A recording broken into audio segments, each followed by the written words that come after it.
नमस्कार दोस्तों, मार्केट की बात करते हैं, शेयर बाजार की बात करेंगे और बाजार की बात करते हैं तो बड़ी गिरावट देखने को मिल रही है। 9/3/2026 को 9 मार्च 2026 को एक बड़ी गिरावट देखने को मिल रही है। निफ्टी इंडेक्स 660 पॉइंट नीचे की तरफ दिखाई दे रहा है।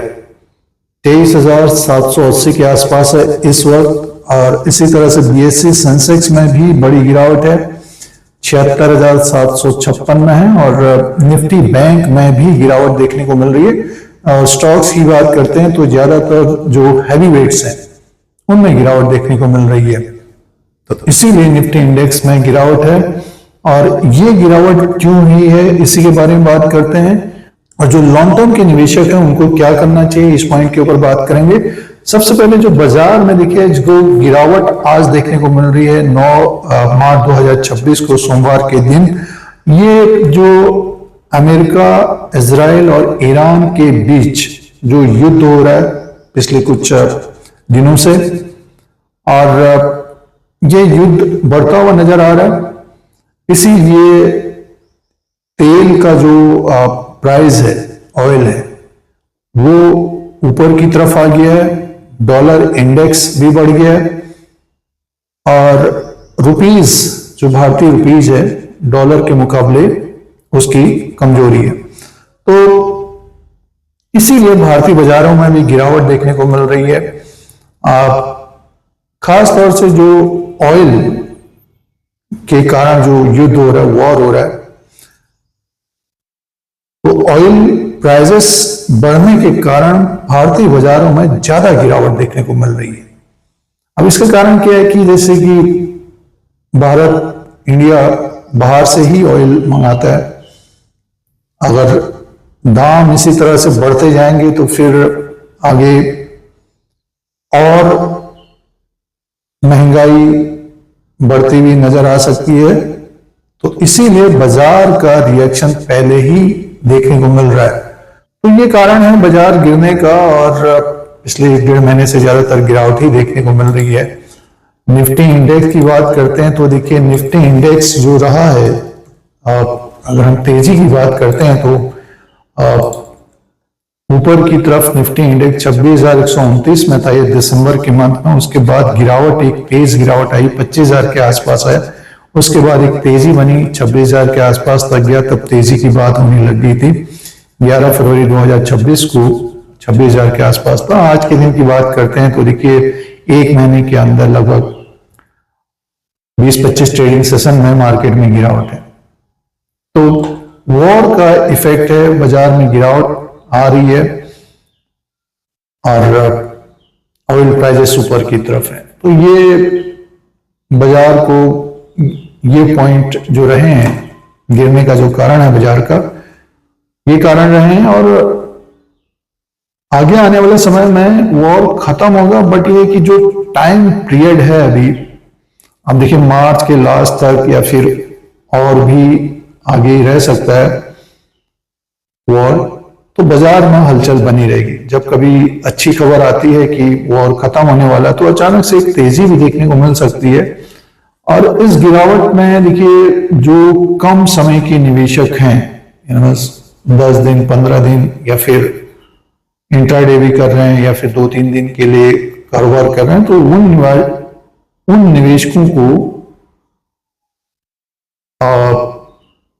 मुश्किल भरा समय है ये। और निफ्टी इंडेक्स की बात जो चल रही है, 22,000 तक की बात चल रही है, तो और गिरावट की संभावना है। बट इस गिरावट में जो लॉन्ग टर्म के निवेशक अगर खरीदारी करते हैं, क्योंकि बाजार एक साथ तो गिरेगा नहीं, चढ़ेगा भी। जैसे इससे पहले भाग रहा था बाजार, तो जो निवेशकों ने प्रॉफिट बुक कर लिया होगा, वो निवेशकों के पास पैसा बचा है तो अच्छे कंपनियों के शेयरों के ऊपर नजर दौड़ानी चाहिए। और जो कंपनियां प्रॉफिट नहीं दे रही हैं या फिर रेवेन्यू बढ़ नहीं रहा है, मैनेजमेंट की तरफ से कोई दिक्कतें हैं, तो उन कंपनियों को अभी छोड़ देना चाहिए। और जो ब्लू चिप कंपनियां हैं उनके ऊपर नजर रखनी चाहिए अभी।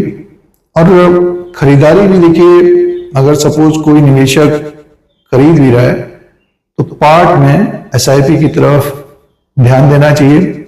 सपोज कोई निवेशक एक एग्जांपल के तौर पर 10,000 महीना लगा रहे हैं, तो आप 3-4 हजार रुपया स्टार्ट करिए, क्योंकि कल भी हो सकता है कि मार्केट गिरे। मार्च का महीना इस तरह का देखा जाता है, अगर हम हिस्ट्री देखें जनवरी और मार्च में ज्यादातर काफी उतार चढ़ाव देखने को मिलता है, उसके बाद तेजी भी आती है और गिरावट भी रहती है। तो पूरे साल भर रहता है, बट ये कि जिस तरह की गिरावट अभी देखने को मिल रही है, तो आगे वॉर खत्म होगा तो बाजार में एक तेजी भी देखने को मिलेगी। और निफ्टी इंडेक्स देखिए, अगर और नीचे की तरफ आता है तो निवेशकों के पास पैसा होना चाहिए निवेश करने के लिए, इसीलिए पार्ट में देखना चाहिए और अच्छी कंपनियों के शेयर के ऊपर, स्टॉक्स के ऊपर नजर रखनी चाहिए। तो आज जो गिरने का कारण रहा है बाजार का, वो अमेरिका, इजराइल और ईरान के बीच जो वॉर हो रहा है पिछले कुछ दिनों से जो चल रहा है, उसके कारण ऑयल प्राइसेस बढ़ गए हैं, डॉलर इंडेक्स बढ़ गया है, डॉलर का भाव बढ़ गया है। तो ये चिंता का विषय है भारत के लिए, इसीलिए बाजार में पहले से गिरावट देखने को मिल रही है। तो लॉन्ग टर्म के निवेशकों को इस बाजार में देखना चाहिए, गिरते हुए बाजार में। शॉर्ट टर्म के जो ट्रेडर्स हैं उनको सावधानी बरतनी चाहिए, क्योंकि दूसरे दिन भी बाजार गिरता हुआ नजर आ रहा है। जो बेच के चल रहे हैं तो देखिए उनको फायदा देखने को मिल रहा है, अभी जो खरीदारी कर रहे हैं तो उनका पैसा नीचे की तरफ आ रहा है। तो ये आज का अपडेट है, और जितने भी बड़ी कंपनियां हैं उनके शेयर्स नीचे की तरफ हैं। जैसे कि एसबीआई भी देखिए 1070 के आसपास आ गया, और उसी तरह से रिलायंस का स्टॉक भी नीचे की तरफ है। आईसीआईसीआई बैंक और एचडीएफसी बैंक में तो देखिए काफी गिरावट रही है पिछले कुछ समय से, 800 के आसपास, 830 में आ गया है। तो खरीदने पर अच्छा बेनिफिट देखने को मिलेगा लॉन्ग टर्म में। कुछ कंपनियां डिविडेंड देती हैं, लाभांश देती हैं, तो उन कंपनियों के ऊपर भी नजर रखनी चाहिए। इस तरह के अपडेट के लिए, जानकारी के लिए Dheeraj Singh stocks bull beer को सब्सक्राइब करें, लाइक करें, शेयर करें, कमेंट करें। धन्यवाद।